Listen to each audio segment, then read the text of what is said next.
आज हम लोग मॉडेम के बारे में पढ़ेंगे कि मॉडेम होता क्या है, क्या काम करता है। तो मॉडेम एक तरह से इसका अगर फुल फॉर्म की बात करें तो ये मॉड्यूलेटर और डीमॉड्यूलेटर होता है। ठीक, आइए हम मॉडेम के बारे में और विस्तार से समझते हैं। तो मॉडेम, जैसा मैंने आप लोग को बताया कि मॉडेम का जो अगर फुल फॉर्म की बात करें तो ये है मॉड्यूलेटर एंड डीमॉड्यूलेटर, इसका संक्षिप्त रूप है। अब ये करता क्या है? मॉडेम वह युक्ति है, यानी मॉडेम वह डिवाइस है जो कंप्यूटर के डिजिटल सिग्नल को एनालॉग सिग्नल में बदलकर संचार माध्यम यानी टेलीफोन लाइन पर भेजता है। ठीक, बात फिर समझिएगा। कंप्यूटर के डिजिटल संकेत, मतलब कंप्यूटर पे क्या है, जो इंफॉर्मेशन तो डिजिटल होती है और हमें पता है जो टेलीफोन पे लाइन होती है एनालॉग होती है। तो मॉडेम क्या करता है, समझिएगा।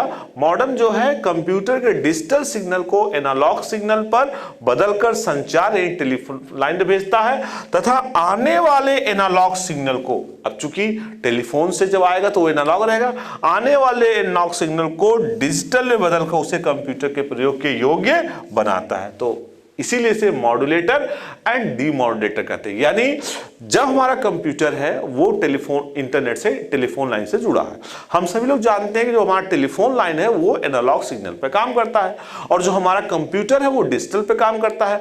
तब अब हम कंप्यूटर से कोई इंफॉर्मेशन अगर टेलीफोन लाइन पे भेजेंगे, इसका क्या मतलब है? इसका मतलब है कि हम डिजिटल से एनालॉग पर भेजेंगे।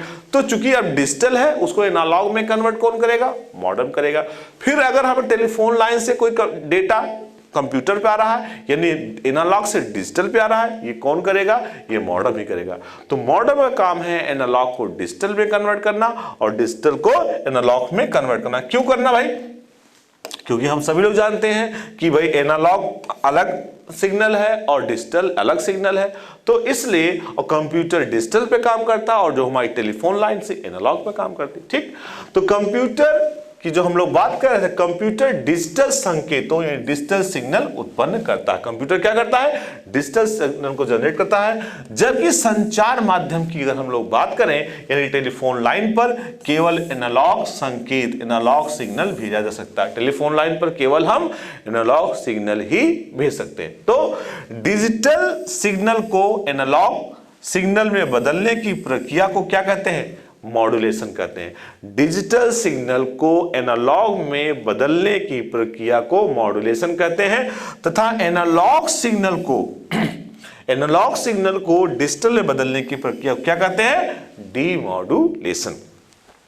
तो मॉडेम की गति या स्पीड को बीपीएस अथवा बॉड यानी बीपीएस बिट पर सेकेंड या बॉड में मापा जाता है। आगे इसके अलावा इसकी गति को केबीएस में भी मापा जाता है। जैसा कि हम लोग बात कर रहे थे कि जो मॉडेम का काम होता है वो एनालॉग को डिजिटल और डिजिटल को एनालॉग में कन्वर्ट करता है। ये तब करता है जब चूंकि हमारा जो ट्रांसमिशन मीडिया है यानी अगर हम टेलीफोन लाइन की बात करें वो एनालॉग पे काम करता है और कंप्यूटर हमारा डिजिटल पे काम करता है। लेकिन अगर हम फाइबर ऑप्टिक्स की बात करें या हम केवल मॉडेम की बात करें या डीएसएल की बात करें, आईएसडीएन की बात करें, तो जैसे नए संचार माध्यमों द्वारा डिजिटल संकेत को सीधे ही कंप्यूटर पे भेजा सकता है, क्योंकि ये डिजिटल पे काम सीधा करता है। तो अब बताइए, जब आपका चूंकि मॉडेम का काम क्या था? मॉडेम का काम यही था ना, एनालॉग को डिजिटल में करना और डिजिटल को एनालॉग में करना। तो जब आपका संचार माध्यम ही डिजिटल हो गया तो और कंप्यूटर भी डिजिटल है तो क्या मॉडेम की जरूरत होगी? नहीं, बिल्कुल नहीं, बिल्कुल सही आपने कहा। तो इसके साथ ही मॉडेम की कोई जरूरत नहीं है। मॉडेम की जरूरत कब पड़ी? मॉडेम की जरूरत तब पड़ी जब टेलीफोन लाइन हमारा एनालॉग था और कंप्यूटर हमारा डिजिटल था। जब हमारा संचार माध्यम डिजिटल ही होगा और डिजिटल टू डिजिटल, बात को समझना है। मुझे हिंदी आती है, आपको भी हिंदी आती है, तो क्या आपके और हमारे बीच में किसी ट्रांसलेटर की जरूरत है? नहीं है। लेकिन हाँ, अगर यही मेरी बात को किसी चाइनीज पर्सन को बताना, उसको हिंदी नहीं आती, तब वहां एक ट्रांसलेटर की जरूरत होगी। सेम उसी प्रकार जब हमें डिजिटल टू डिजिटल ही चीजें जानी है तो हमें मॉडेम की कोई जरूरत नहीं है। बिल्कुल सही। तो एक मानक मॉडेम, अगर हम स्टैंडर्ड मॉडेम की स्पीड की बात करें तो एक स्टैंडर्ड मॉडेम की जो स्पीड होती है वो 9600 बीपीएस होती है। ठीक है, ये 28,000 भी हो सकती है, ये आपका 33,600 भी हो सकती है, या 58,800 भी हो सकती है। तो ये जैसे एक मानक है कि इतने, जैसे कहते हैं 10 GB की हार्ड डिस्क, 20 GB की, 40 GB की, 80 GB की, 100, 500, सेम उसी प्रकार। तो वहां पे जीबी स्टोरेज होता है, यहां पे उसका बिट पर सेकंड उसकी स्पीड की बात कर रहे हैं। ठीक, मॉडेम को सिस्टम यूनिट के संचार पोर्ट यानी कम्युनिकेशन पोर्ट से जोड़ा जाता है। यानी मॉडेम जो है, जो आपका जो एनालॉग को डिजिटल, डिजिटल को एनालॉग, तो उसको उस प्रोसेस से जोड़ते हैं। अगर हम मॉडेम के प्रकार की बात करें, टाइप ऑफ मॉडेम की बात करें, तो जैसा हमने आपको बताया था, मॉडेम दो प्रकार के होते हैं, एक्सटर्नल मॉडेम और इंटरनल मॉडेम। एक्सटर्नल मॉडेम तो बाहर लगा रहता है, आपने देखा होगा कई बार कंप्यूटर के ऊपर मॉडेम लगा रहता है, उसमें ब्लिंकिंग होती रहती है। और इंटरनल मॉडेम कंप्यूटर के अंदर लगा रहता है। ठीक, और किस में लगा रहता है? एक्सपेंशन स्लॉट्स में। तो हम स्लॉट्स में अलग से मॉडेम लगाते हैं। तो अगर हम आगे बात करें, बाह्य मॉडेम की बात करें, एक्सटर्नल मॉडेम की बात करें, तो जो बाह्य मॉडेम है यानी एक्सटर्नल मॉडेम है, एक प्रकार का बॉक्स होता है। भाई बाहर तो इंटरनल तो आपने स्लॉट में लगा दिया, लेकिन बाहर तो स्लॉट में लगा पाओगे ना, तो वहां आपको बॉक्स रखना पड़ेगा। ठीक, जो सिस्टम यूनिट के बाहर रखा रहता है। कहां रहेगा? सिस्टम यूनिट बाहर रहेगा। यह कंप्यूटर सिस्टम से एक यूनिवर्सल बस सीरियल बस से जुड़ता है अथवा फायर वायर पोर्ट से जुड़ा होता है।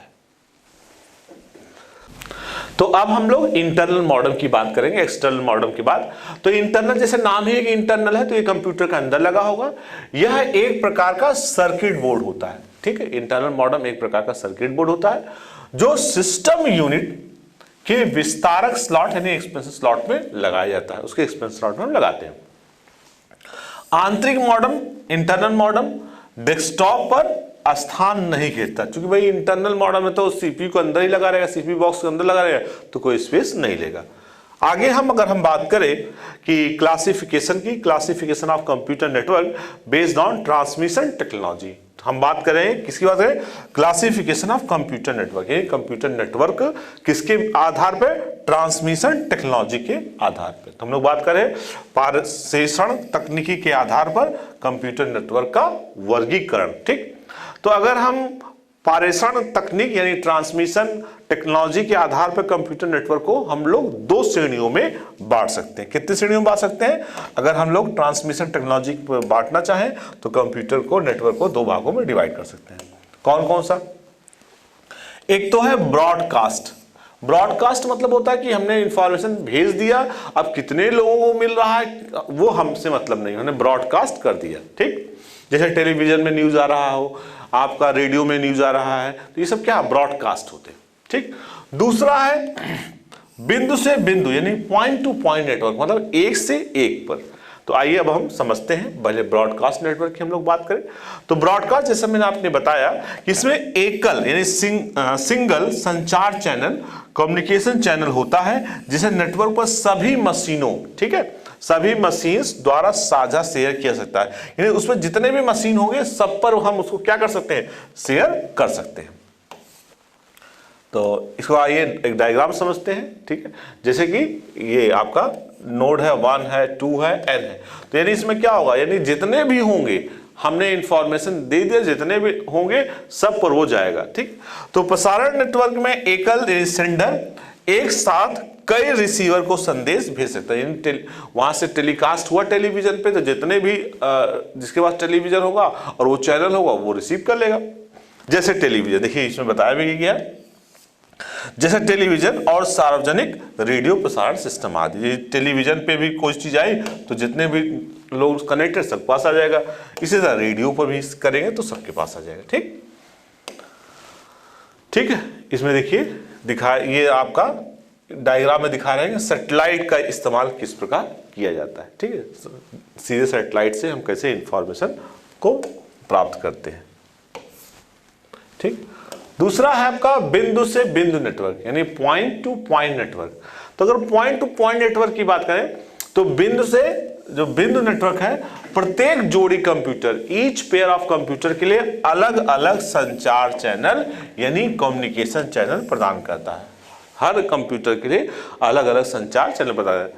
अगर हम बात करें सामान्य रूप से उपयोग किए जाने वाले बड़े नेटवर्क, लार्ज नेटवर्क की बात करें तो बिंदु से बिंदु संचार यानी पॉइंट टू पॉइंट कम्युनिकेशन होता है। अगर बड़े कंप्यूटर की बात करें तो इसमें पॉइंट टू पॉइंट होता है। आगे अगर हम बात करते हैं जैसे इंड स्टेशन, तो हम इस इंड स्टेशन समापन स्टेशन के लिए हम इस सिंबल का इस्तेमाल कर सकते हैं। संचार नेटवर्क मोड की हम बात करें तो कम्युनिकेशन नेटवर्क मोड के लिए हम लोग इस तरह का इस्तेमाल कर सकते हैं।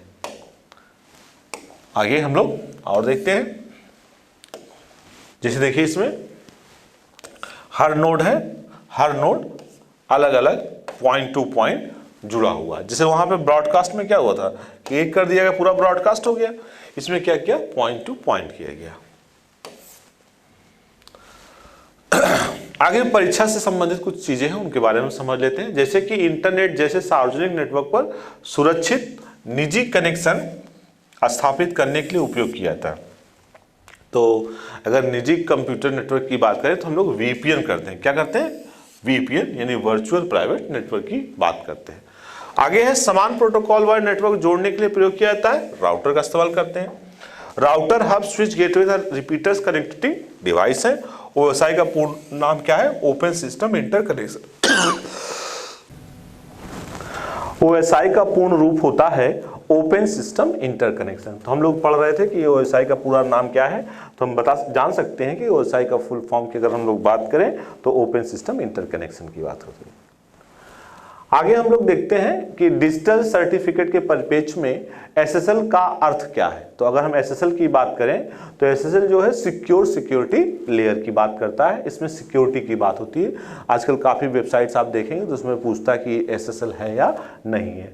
और थोड़ा सा आपको जानकारी और चाहिए कि वेबसाइट आपकी सिक्योर है या सिक्योर नहीं है, तो उसके लिए अगर आप वेबसाइट पर देखेंगे तो वहाँ HTTP की बजाय HTTPS लिखा रहता है। ठीक, तो आगे हम लोग देखते हैं टीसीपी कनेक्शन का संचार होता है। अगर टीसीपी की हम लोग बात करें तो ये है फुल डुप्लेक्स। फुल डुप्लेक्स का मतलब क्या होता है, जिसमें सेंडर और रिसीवर दोनों एक साथ इंफॉर्मेशन को भेज सकते हैं और रिसीव कर सकते हैं, उसे हम बोलते हैं फुल डुप्लेक्स। आगे हम डेटा प्रेषण की गति को मापने के लिए सामान्यतः प्रयुक्त इकाई, अगर हम बात करें कि जो डेटा स्पीड है तो डेटा की स्पीड क्या है, उसके लिए हम लोग बोलते हैं बिट प्रति सेकंड, मतलब बीपीएस इसको बोला जाता है शॉर्ट फॉर्म में, बिट प्रति सेकंड। अगर हम कहते हैं कि हमारे कंप्यूटर जब कोई चीज ट्रांसफर कर रहे हैं कंप्यूटर में तो किस स्पीड से हो रही है, दैट इज द बिट प्रति सेकंड। आगे हम बात करते हैं नेटवर्क में संक्षिप्त संदेश यानी शॉर्ट मैसेज के लिए जो एक स्टेशन से दूसरे स्टेशन को जाता है कहलाता है। तो एक स्टेशन से दूसरे स्टेशन जो भेजते हैं वो क्या कहलाता है, दैट इज द टोकन। तो हमने एसएसएल के बारे में देखा, बिट पर सेकंड के बारे में देखा और हमने टोकन के बारे में देखा। अब आगे हम देखते हैं, आगे नेक्स्ट है कि कंप्यूटर में एक एप्लीकेशन से दूसरे एप्लीकेशन में सामग्री का अंतरण कहलाता है, यानी एक जगह से दूसरे स्थान पर जो हम लोग जाते हैं that is the dynamic data exchange. इसे क्या बोलते हैं, डायनेमिक डेटा एक्सचेंज। नेक्स्ट है एफडीडीआई का पूर्ण रूप है, ये काफी एग्जाम में पूछा जाने वाला क्वेश्चन है, काफी इंपॉर्टेंट है। एफ फॉर फाइबर और D for distributed and D for data and interface. FDDI का पूरा नाम है फाइबर डिस्ट्रीब्यूटेड डेटा इंटरफेस। आगे हम बात करते हैं कंप्यूटर नेटवर्क में नोड्स ऐसा उपकरण है। अगर नोड्स की हम बात करें, नोड्स क्या है, तो नोड्स एक ऐसा उपकरण है जो डेटा को कंज्यूम तथा टर्मिनेट करते हैं। अब कंज्यूम और टर्मिनेट का मतलब क्या है, तो कंज्यूम का मतलब यूज करते हैं और टर्मिनेट का मतलब खत्म करते हैं। तो कंप्यूटर में नोड्स क्या है, नोड ऐसा उपकरण है जो डेटा को कंज्यूम भी करता है और हम बता सकते हैं कि टर्मिनेट भी करता है। ठीक है, आगे बात करते हैं स्केल के आधार पर कंप्यूटर का वर्गीकरण। ये हम लोग नेक्स्ट क्लास में पढ़ेंगे।